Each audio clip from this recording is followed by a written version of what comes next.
refrescar la memoria de la manera en que usted de pronto conoció al príncipe que está a su lado o a la princesa que está a su lado. La pastora y yo estamos llenos de anécdotas. Un día viajé a un retiro espiritual. Yo soy originario de la ciudad de Medellín, Colombia, pero me invitaron a un retiro espiritual en la ciudad de Cali. En ese retiro espiritual conocimos a la hermana mayor de la pastora y cuando la conocimos fue muy agradable.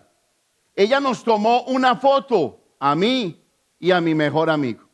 La pastora, como no tenía la edad suficiente para ese retiro espiritual, no quiere decir que el pastor esté muy viejo, no quiere decir, no había podido ir ese año, pero la hermana reveló esa foto. Y ella le preguntó acerca de las experiencias del retiro espiritual y ella le sacó esa foto. Dice mi esposa que cuando vio esa foto se enamoró de mí. Solamente con la foto. Ella me cuenta que ella la miraba todos los días y anhelaba que llegara el próximo retiro espiritual para conocerme en persona. Y gracias a Dios, Dios juntó los destinos, los momentos y las ocasiones para que yo la conociera y 3 meses después terminé casándome con mi esposa, con la que hoy es mi esposa. 3 meses después. Gracias al Señor. Y cuando hablo de la historia de mi vida o parte de la historia de mi vida, hoy vamos a ver la segunda parte del hombre de la mano seca. ¿Y por qué utilicé esta introducción? Porque esta es una historia que está plasmada en el libro de Mateo, de Marcos y de Lucas. Y es una historia muy importante, es relevante. Y está llena de matices que deben de tocar nuestro corazón. Si algo amo y recuerdo de esta historia, es el perfil bajo de este personaje, conocido como el hombre de la mano seca. Parece que en su tiempo no era importante, parece que no era relevante y parece que sufría de ese síndrome de olvido de la sociedad. Tal vez a usted le pasa lo mismo. Tal vez usted ha caído en una familia o en una sociedad que se ha olvidado de lo importante que es usted dentro de ella y que se ha olvidado que fue Dios que lo colocó a usted en ese lugar con planes eternos. Amo mucho este personaje porque su perfil bajo, y tal vez esto no me lucirá a mí como pastor porque soy el pastor de la iglesia en decirlo, pero amo mucho a este hombre porque su perfil bajo me enseña que era un hombre activo en la obra de Dios. De esos hombres que iban a la sinagoga no a mirar lo que no les gustaba de la sinagoga, no a mirar quién se vestía más o menos, quién tenía dinero, quién no tenía dinero, sino que iba a servirle al Señor. Eso no lo dice la Biblia, pero yo me lo quiero imaginar por su perfil bajo. De esos hombres que usted los quisiera tener en una compañía o usted los quisiera tener como el hijo mayor de su casa, porque cada que reman en la misma dirección. Nunca llevan la contraria, no son peleones, no son groseros, no son altaneros. Este hombre recibió su milagro por el corazón que tenía. Recuerde una cosa, tal vez si usted no ha recibido su milagro, tal vez tiene que ver con el corazón que usted tiene ahora.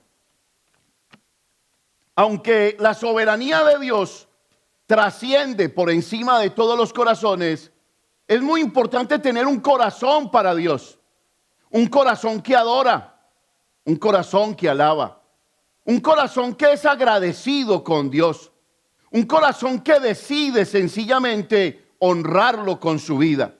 Recuerde, Cristo murió por usted. Y cuando lo hizo, lo amó de tal manera que no puso ninguna objeción. La mejor forma de pagarle a Cristo su sacrificio es entregarle nuestra vida. Y cuando se la entregamos, debemos de servirle al Señor, porque servir al Señor implica glorificarlo, implica sencillamente darlo a conocer. El mundo le sirve al mundo por sus deleites, pero nuestro deleite es Cristo y a Él le servimos. El hombre de la mano seca. Vaya conmigo a Marcos, capítulo 3.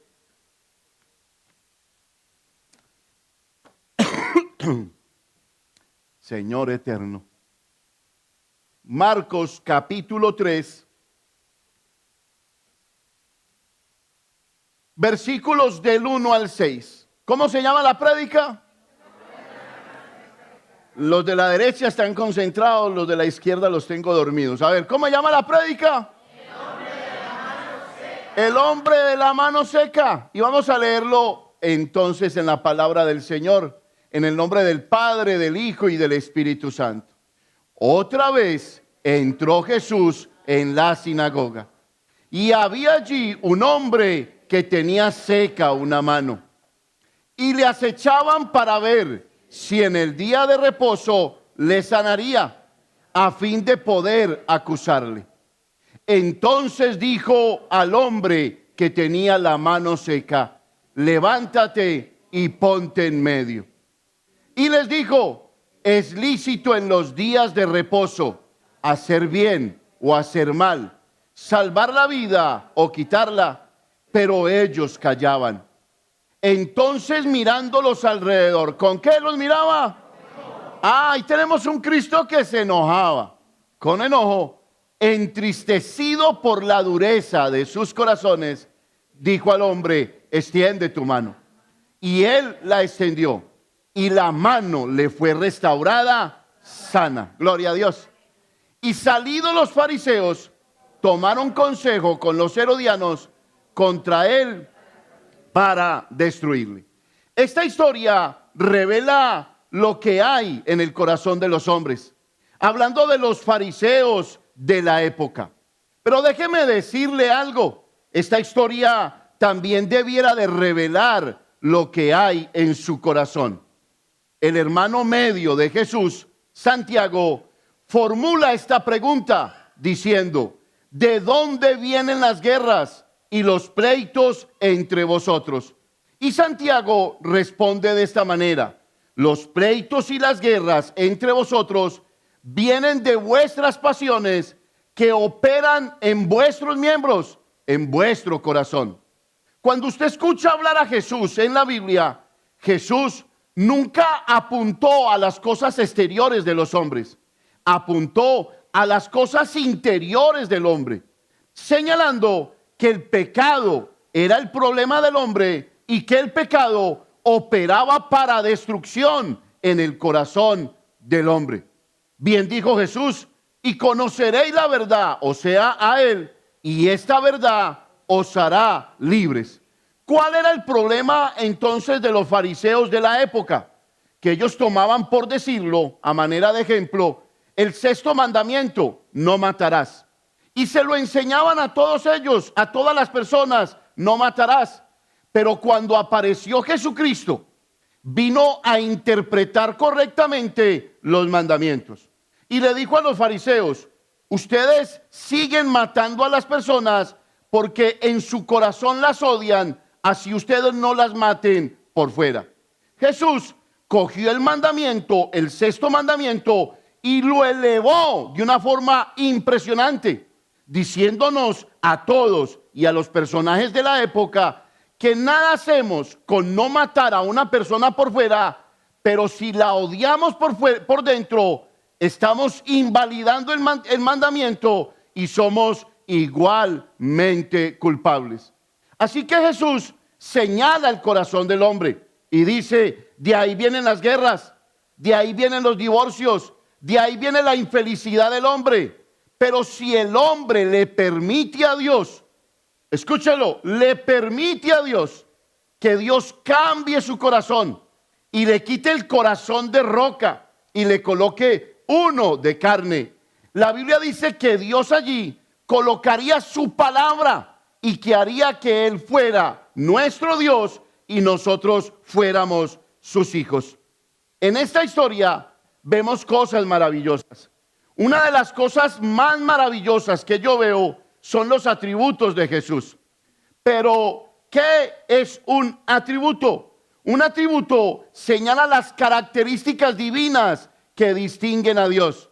Y esas características divinas solamente las tiene Él y con nada se pueden comparar. ¿Por qué se llaman atributo? Porque nosotros obligatoriamente tenemos que atribuir a Dios lo que es de Dios. Él es poderoso, Él es santo, Él es sublime, Él es grandioso, Él lo puede hacer todo, Él es inmutable. Pero resulta que en los atributos de Dios los pudiéramos dividir de dos maneras. Están los atributos naturales de Dios, como por ejemplo, Dios es inmutable, Dios nunca cambia, Dios no cambia ni viola su palabra.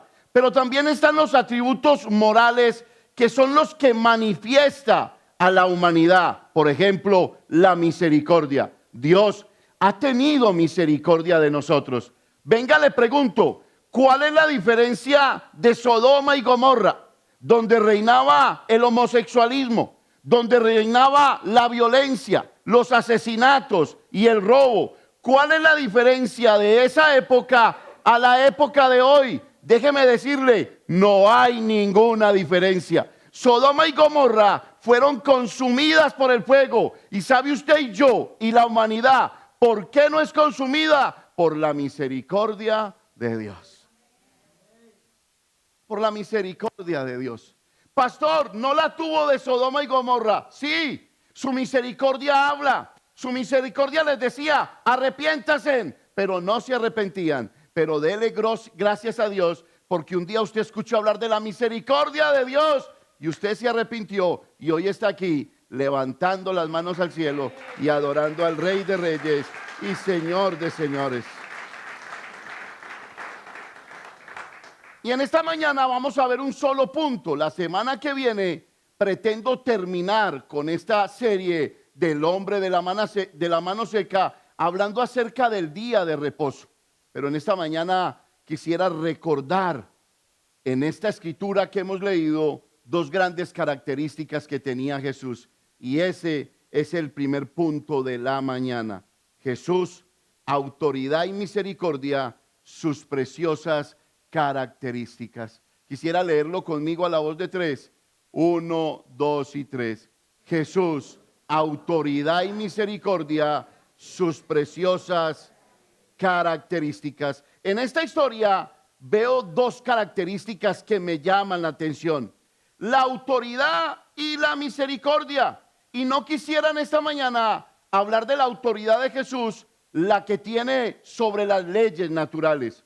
Ustedes podrán recordar que un día los discípulos se montaron en una barca y dice que después de que se montaron,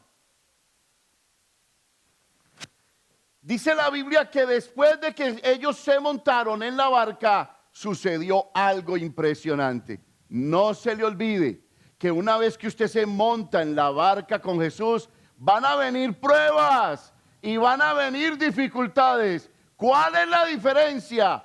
Que el capitán, Jesucristo, está con usted en esa barca. Una cosa, aleluya, alábelo mi hermano.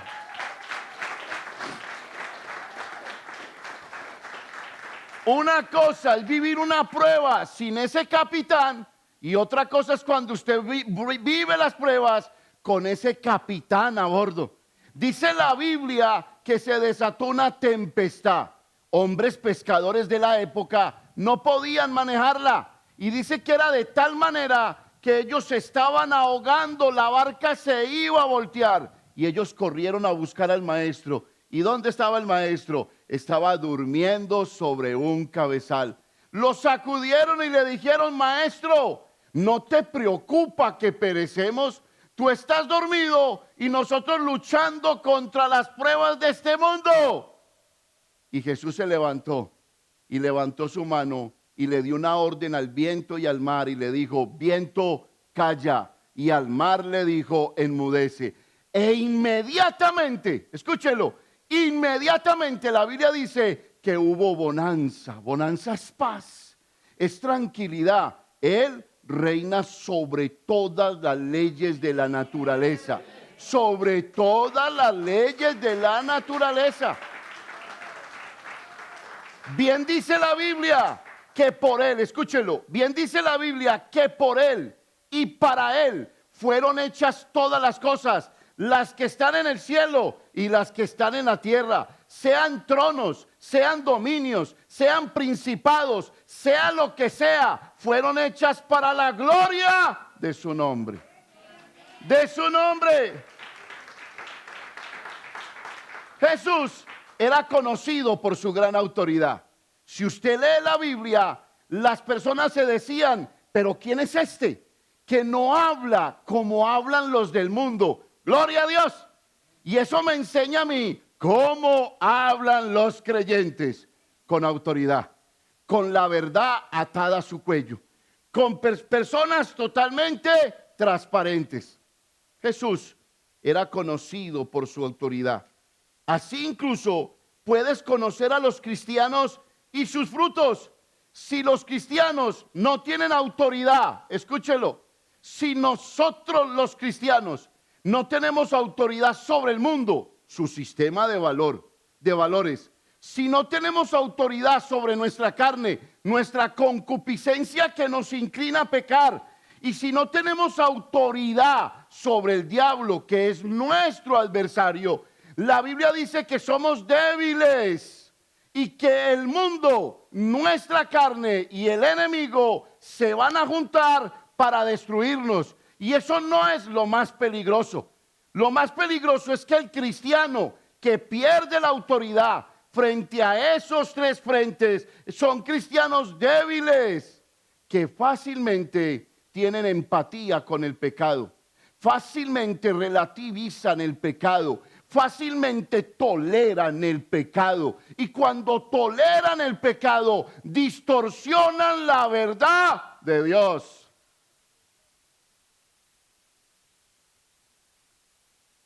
Distorsionan la verdad de Dios. Pero así como Cristo habla con autoridad, porque Él es autoridad, los cristianos también tenemos autoridad.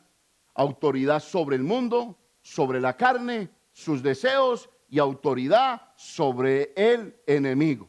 Bien dice la Biblia, todo, y eso lo predicó Vanessa ahora que estuvimos de retiro espiritual, todo lo puedo en Cristo que me fortalece. Ah, pastor, entonces me voy a comprar un carro de $100,000 porque todo lo puedo en Cristo que me fortalece. No has entendido la Biblia. Ese versículo está diciendo que tú puedes hacer la voluntad de Dios, porque todo lo puedes en Cristo que te fortaleza. No es tu voluntad, sino la voluntad del cielo. No es la voluntad de tu corazón, sino la voluntad del Espíritu Santo. ¿Usted está aquí? A ver, ¿cómo se llama la prédica? Los hombres de esa época también tenían características. Hello. Los hombres de esa época tenían algunas características. Y permítame, se las describo. De pronto usted y yo tenemos algunas de ellas. Acechaban a Jesús, lo buscaban para matarlo. ¿Usted no ha visto gente que busca a Jesús para matarlo? Hoy quieren callar a Jesús.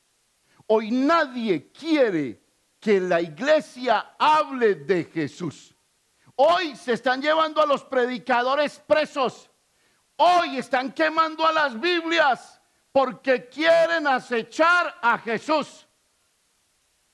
En esa época no había diferencia. Los fariseos tenían celos. Los fariseos querían poder y querían callar a Jesús, matándolo, y lo acechaban. Otra característica es que eran acusadores. ¿Ha andado usted con una persona acusadora? Seguro que sí. Una persona acusadora es aquella que en todo ve un error. Que en todo ve un error. Ese cuadro no quedó bien así. Pero ¿sabe por qué no quedó bien así? Porque no fue él el que lo colgó. Porque está buscando protagonismo. Los acusadores buscan protagonismo. Déjeme decirle, los hijos de Dios no buscamos protagonismo, porque en la iglesia hay un solo protagonista y es Jesús de Nazaret. Es el único, es el único.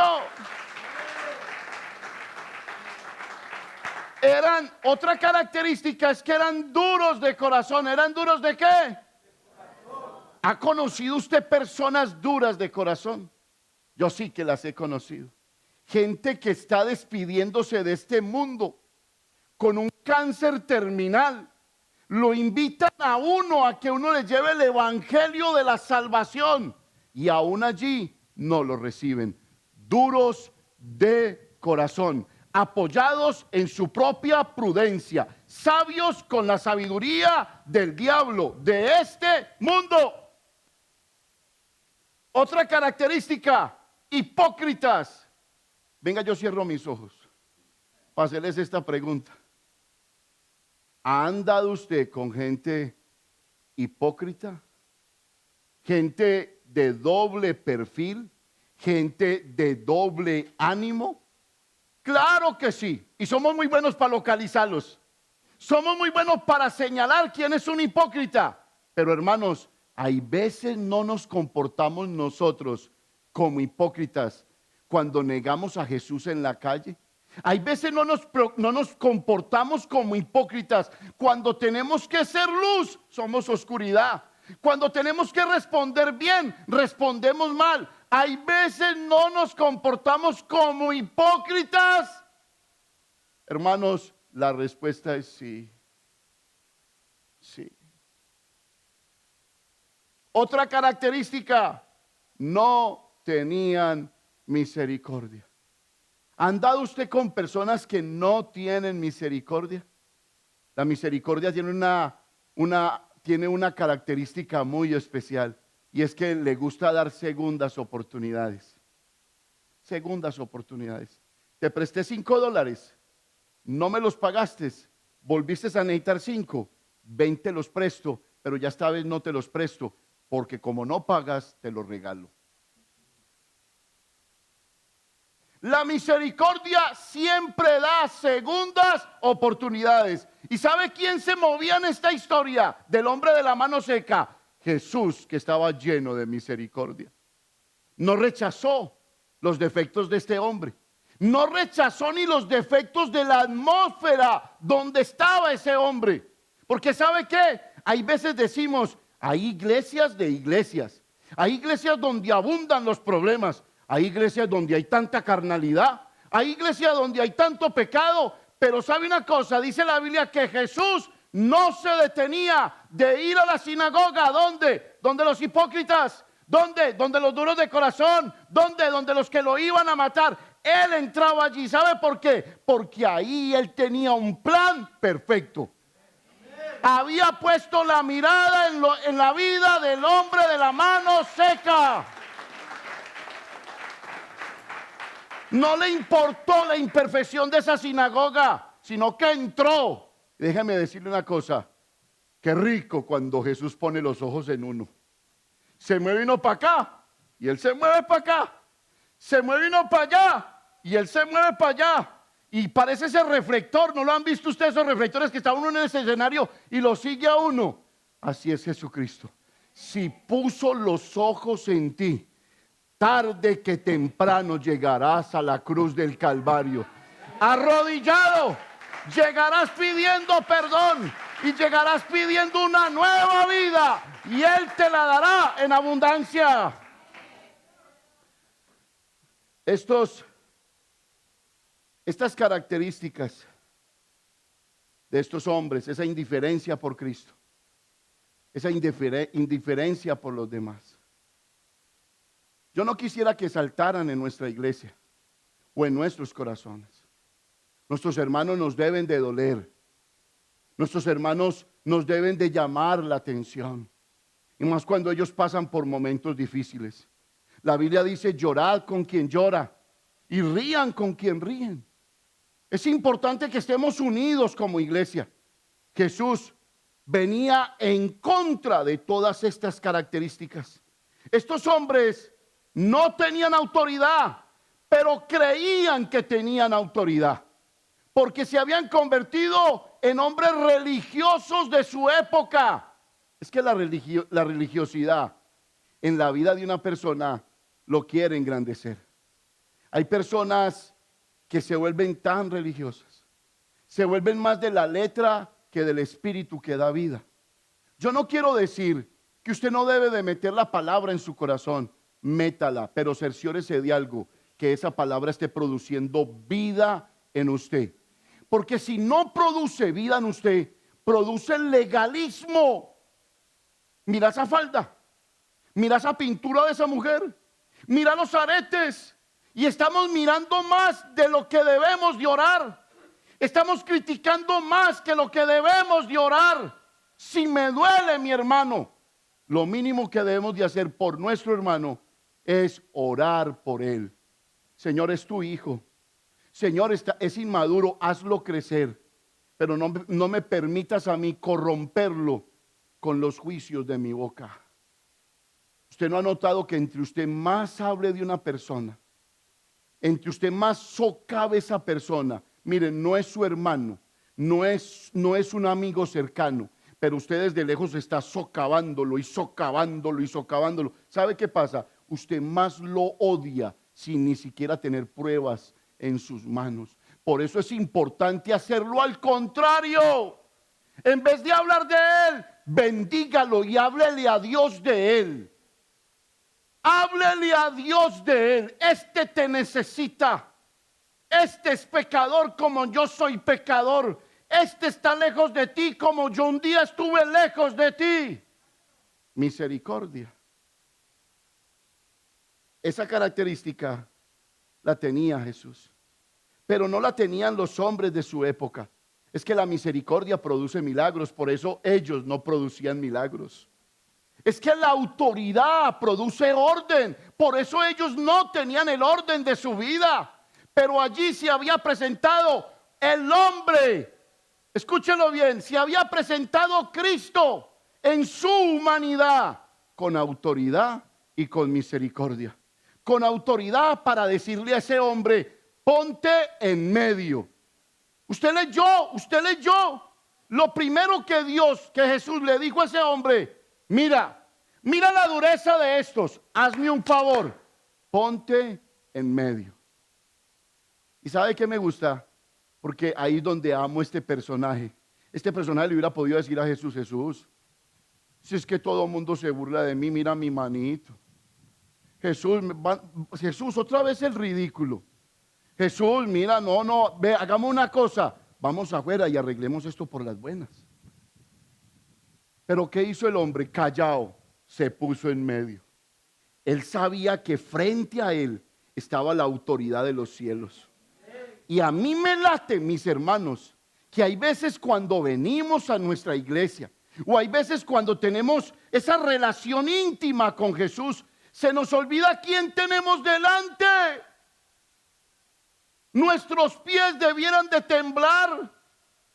Es tan santo que no debiéramos de nombrarlo, pero está tan lleno de amor que podemos decirle: Abba, Padre. Me parece maravilloso. Jesús no abusaba de su autoridad, él no era dictador. ¿Tiene usted un dictador en su casa? Jesús no era dictador. Jesús derramaba de su amor, y su misericordia y su autoridad tenían como base el amor. ¿Sabe qué me gusta de Jesús? Que Jesús hubiera podido utilizar su autoridad como quería que Judas la utilizara. ¿Cómo quería Judas utilizar la autoridad de Jesús? Libéranos del imperio romano. Ese imperio nos está esclavizando, ese imperio nos está asesinando, ese imperio nos está robando. Y Judas se equivocó, Porque Jesús no venía a eso. Él vino a buscar y a salvar lo que se había perdido. Y eso lo entendieron los otros discípulos, pero Judas no lo entendía. Judas estaba en contra de Jesús porque no entendía a qué había venido Jesús. Pero Judas se disfrazaba. ¿Se acuerdan de ese famoso caso cuando vino una mujer enamorada de Jesús y traía un frasquito de perfume de más de 300 denarios, carísimo? ¿Y qué hizo la mujer? Reventó a los pies de Jesús y empezó a enjuagarlos con su cabello. Y empezó a tocar los pies de Jesús, a humillarse. Empezó a derramar su corazón. Que Dios no se deleita en lo que nosotros hacemos cuando nos humillamos. Ahí estaba Jesús, ministrado por esta mujer. Pero se levantó Judas, que no veía en Jesús un hombre de autoridad. Se levantó Judas y ¿qué dijo? Ese perfume lo hubieran podido vender y dárselo a los pobres. Y Jesús le dijo: un momentico, Judas, ¿cuál es el problema conmigo? ¿Cómo así, Judas? Es que a los pobres siempre los van a tener dentro de ustedes, pero esta me está ungiendo para mi sepultura. O sea, esta vive cuando yo muero. Esta vive porque yo le doy vida. Y esta está viendo lo que tú no has podido ver. Esta ya me ve crucificado por sus pecados. Pero tú, Judas, no me ves crucificado. ¿Y qué dijo Judas? ¿Qué le dijo Jesús? Me encanta ese panorama. Porque ¿sabe qué? Dice la Biblia, y esto decía Judas porque era ladrón. Porque como era el tesorero, se metía en el bolsillo del frente 100 y 200 para el de atrás. Ladrón. No conocerá Jesús las actitudes equivocadas de nuestro corazón cuando somos espiritirifláuticos. No conocerá Jesús las actitudes reales de nuestro corazón cuando tenemos una fachada espiritual. Claro que la conoce. ¿Por qué? Porque Él juzga con autoridad. Él discierne los corazones, pero también nos mira con misericordia. La autoridad de Jesús no estaba basado en quién era. Usted puede verlo tal vez así. Pero ¿sabe qué me gusta de la autoridad de Jesús? Y póngale cuidado a esto. El sometimiento. Jesús se sometió a su Padre hasta lo sumo. Y ese es el secreto de la vida cristiana. Cuando yo someto mi carne, cuando yo someto mi mente, cuando yo someto mi tiempo, cuando yo someto mi vida, entonces allí es donde yo muero para que Él viva. Someter.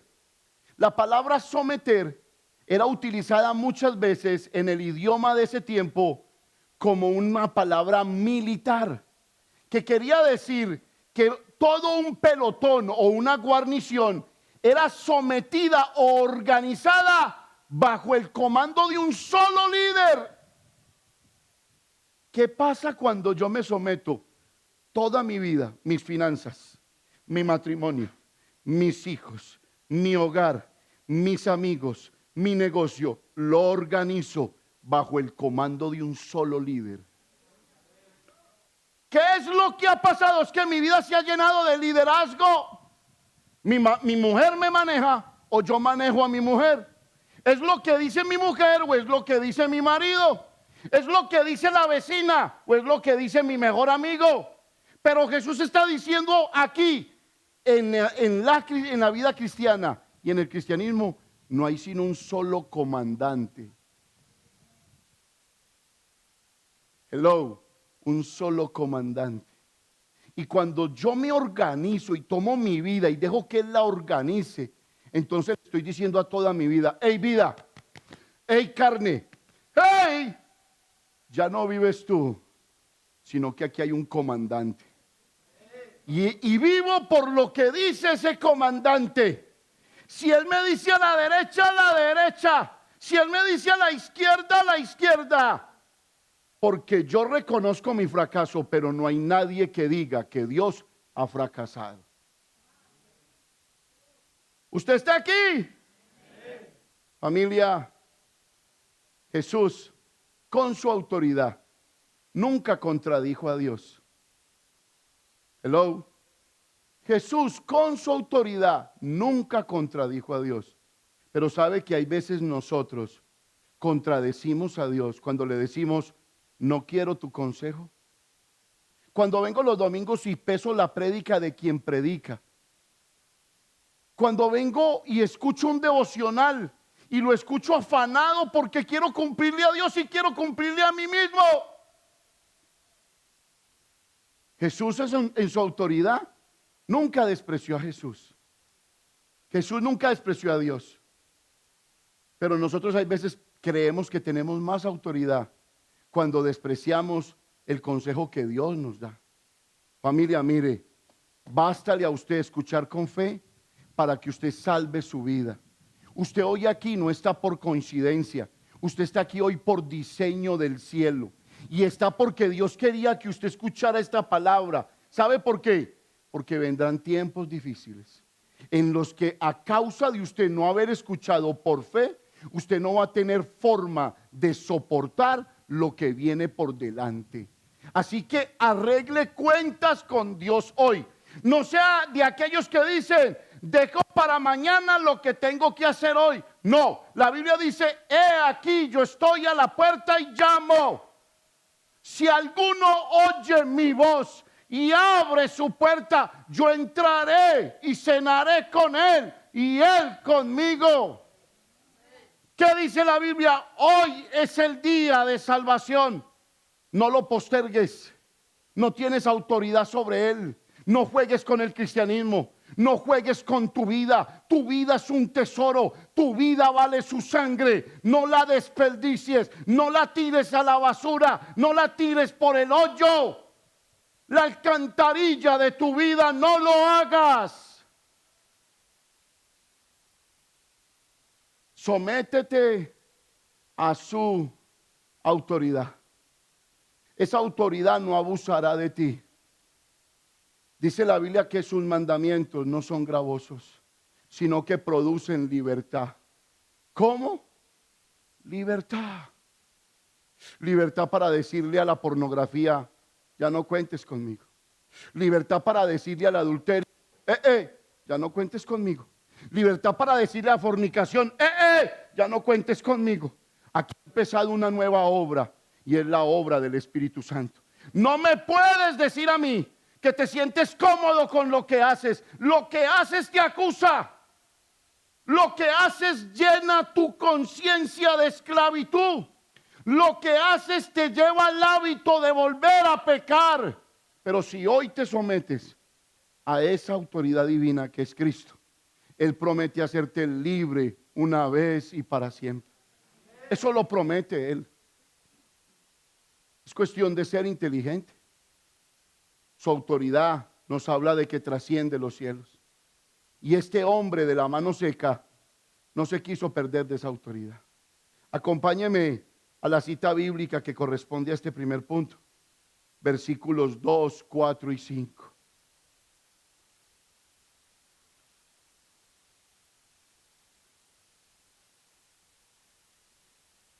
Lea conmigo, 1, 2 y 3. Y le acechaban. Deténgase allí. ¿A quién acechaban? ¿A quién? No al hombre de la mano seca. De esos hombres que no se meten con nadie. Yo quisiera que lo clonaran aquí en la iglesia. Sanito. Sí. Porque son de esas personas que lleguen y dicen, no dicen nada. Llegan y piensan en su corazón, qué rico coger esa matica que está toda torcida y enderezarla. Son esos hombres que llegan a la iglesia y se paran y dicen, esto es puro reino, hay salvación, hay restauración, hay vida del Espíritu. ¿Cómo puedo cooperar yo en esa vida del Espíritu?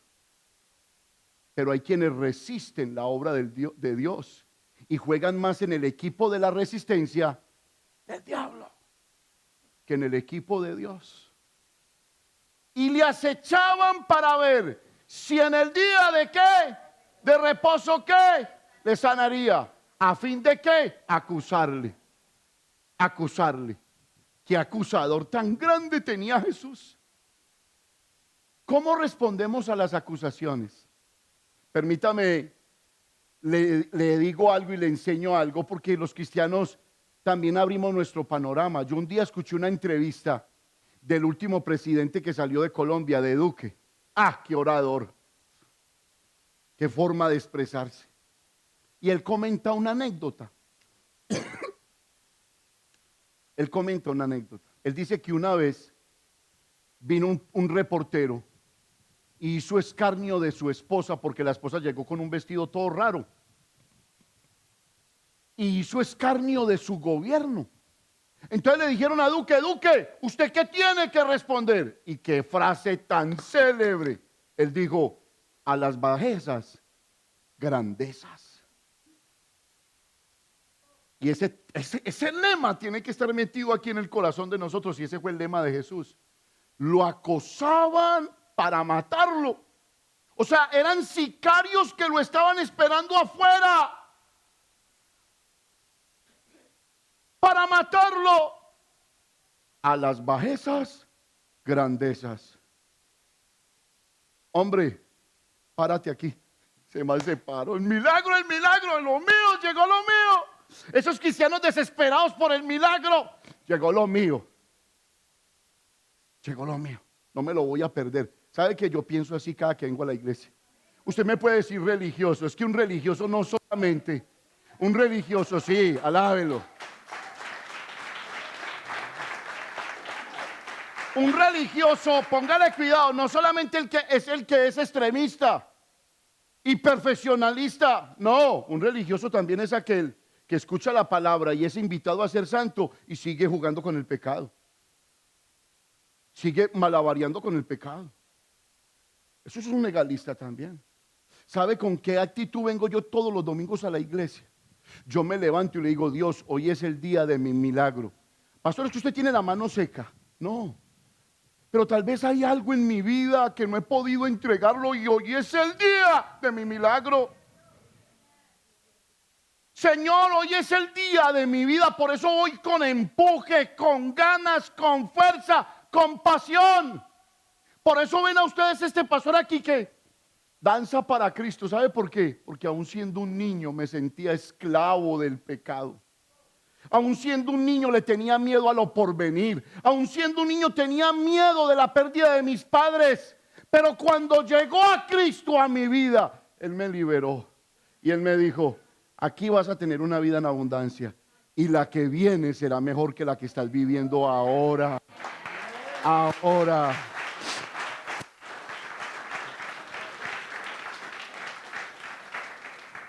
No ponga resistencia. Porque hay hombres y mujeres que oponen resistencia a la autoridad de Cristo. Mira lo que dice Romanos en su capítulo 13. Ponle cuidado porque lo voy a leer yo. Si tú quieres, búscalo. Romanos 13, 1 y 2 dice: sométase. Escúchelo, escúchelo, escúchelo.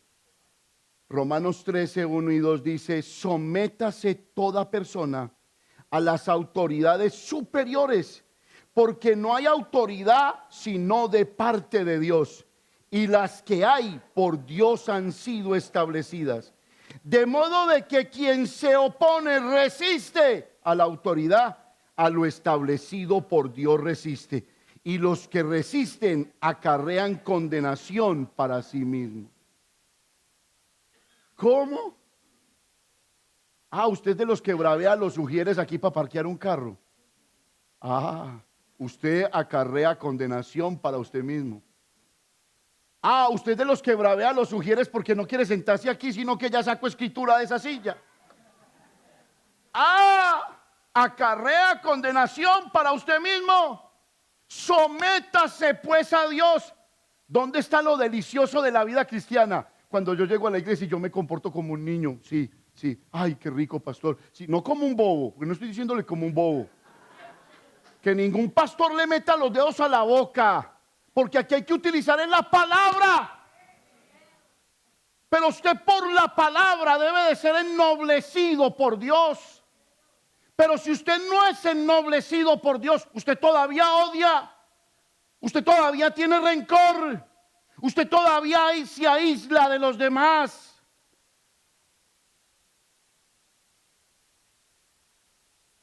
Escúchelo. Me encantan los atributos de Jesús en esta historia: autoridad y misericordia. Se somete usted a las autoridades. Quienes resisten a Dios retrasan su obra en su vida. Job no resistió a Dios, pero sí resistió al mundo. En los momentos más difíciles de su vida, solo adoró y aprobó la obra de Dios en su vida. Misericordia, y termino con esto. La misericordia de Dios es maravillosa.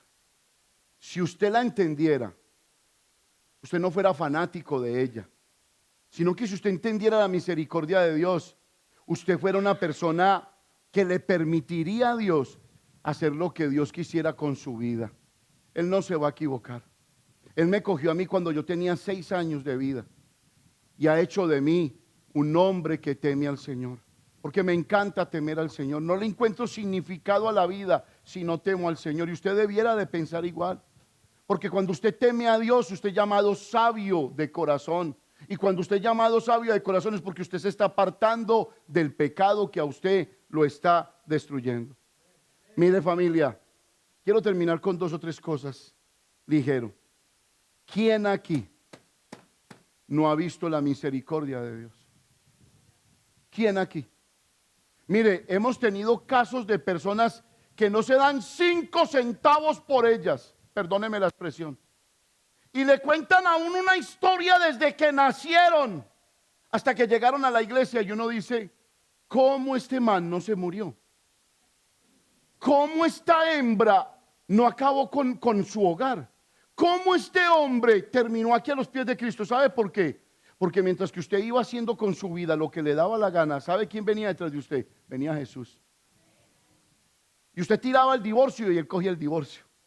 Usted tiraba el odio y él cogía el odio y lo convertía en amor. Y estaba él, usted desbaratando su vida y él detrás recogiendo los pedacitos. Y llegó un día en que usted ya llegó desbaratado a la cruz de Cristo, arrepentido de corazón, y cayó rendido. ¿Sabe quién se le acercó? El que traía todos los pedazos de su vida por detrás. Y le dijo: vea, aquí te como la de antes, una vida nueva y en abundancia.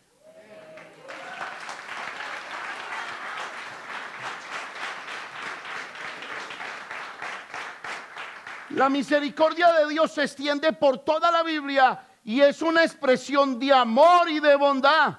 Dice la Biblia que es nueva cada mañana. Esa frase sí que nos va a perseguir a nosotros los cristianos. O sea que lo que hice ayer, si me arrepentí de corazón, hoy tengo misericordia nueva. El ayer no es igual para Dios que el hoy. No es como nosotros, que nosotros no olvidamos hay veces el ayer. Usted no ha acribillado a su pareja con el ayer. Usted parece una ametralladora. Es que ayer, es que antier, es que el mes pasado, es que se te olvidó. Eso. Pero Dios no es así. Nuevas son su misericordia. Él no te dice: te olvidaste de lo de ayer. No. Él te dice: hoy hay perdón para ti. Hoy mis brazos están abiertos para ti. Pero no corras hacia otro lugar, corre hacia mí, no te detengas. Nunca hubiéramos podido hacer algo para ganarnos su misericordia. Dice la Biblia que nos salvó por misericordia. Dice la Biblia que su misericordia, por su misericordia, no hemos sido consumidos. Póngase la mano en el corazón, póngasela y sea sincero. Y diga si usted no merecía el castigo de Dios. Hay gente tan conchuda, tan descarados, que dicen que no. Y venga, le doy este ejemplo. Venga, le doy este ejemplo. Supongamos que usted tiene su tatarabuela viva, 99 años y trotando. 99 años, ese pelito canoso y hermoso. poquitas arruguitas en la cara, todo un caramelito, toda una bondad, todo un amor. Y la abuelita salió a trotar. Y un día llegó un man ebrio y mató la tatarabuela. Cogieron al man ebrio, se lo llevaron a la cárcel. Y cuando se lo llevaron a la cárcel, pasaron 3 meses para el día del juicio. Y el día del juicio, el asesino, el conductor ebrio, se presentó no ebrio, rasurado, motiladito, con las uñas pintadas, y se para delante del juez y le dice: juez, míreme, juez, míreme, no estoy ebrio, mire mis manos, mire que estoy limpio, mire cómo huelo. Y se levanta el juez y le dice: verdad, ¿sabe qué? Usted no es culpable, váyase para la casa. Venga, le pregunto, ¿hizo el juez algo justo o injusto? ¿Cómo lo hizo? Injusto. ¿Qué quiere decir eso? Que Dios no viene a juzgarnos por lo bueno que hacemos, sino por lo malo que hacemos. Es así de sencillo. Es así de sencillo. Por su misericordia no hemos sido consumidos. Y esa frase debiera de producir en usted agradecimiento y entrega. Porque a quien más se le perdonó, más amó. ¿Cuánto te ha perdonado? A mí me ha perdonado muchísimo. ¡Ajá! ¡Qué lista negra! Usted y yo estábamos en la lista. ¿Usted no ha escuchado la lista que tiene Estados Unidos de terroristas, de países terroristas? ¿Cómo le llamas a la lista? La lista negra. Allá también había una lista negra. Culpable, culpable, culpable, culpable.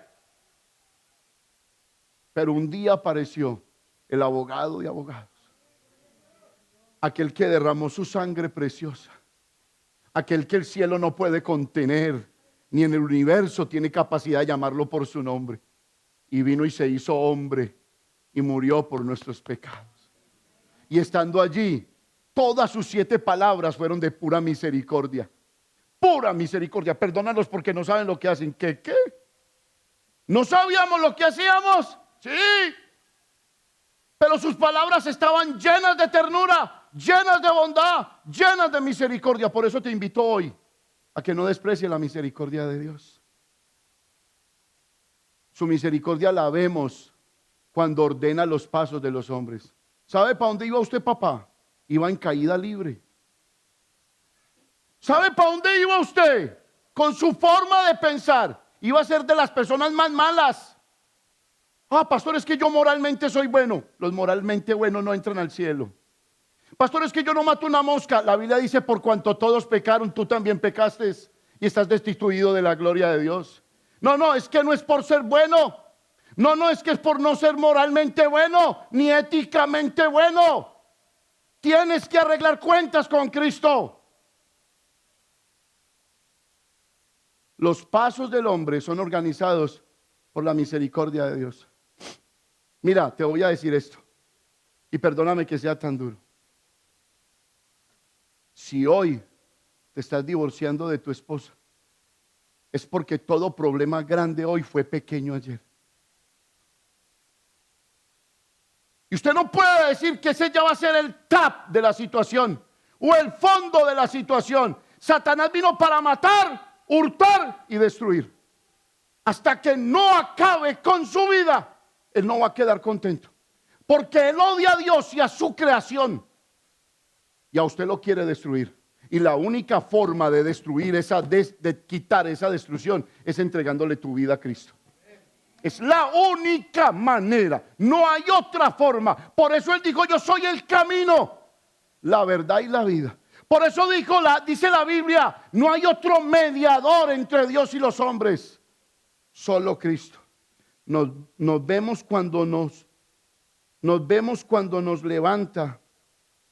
Nos vemos llenos de su misericordia cuando nos levanta y estamos postrados. ¿A quién de aquí se le puede olvidar que Dios lo levantó? ¿A quién? ¿A quién? ¿A quién? A nadie. ¿Quién de aquí no ha pasado por un momento donde ha caído como un niño chiquito a los pies de Dios y dijo: Señor, estoy embalado. Señor, estoy embalado, esto no tiene vuelta de hoja, esto no tiene para dónde coger. ¿Y qué ha hecho Dios?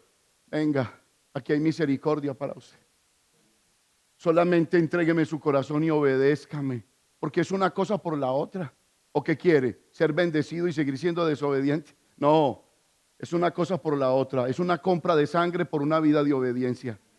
Es una compra de sangre por una vida entregada. Es una compra de sangre por una vida restaurada, que nunca podrá ser la misma. ¿Usted está aquí? Póngase de pie, mi hermano querido, por favor.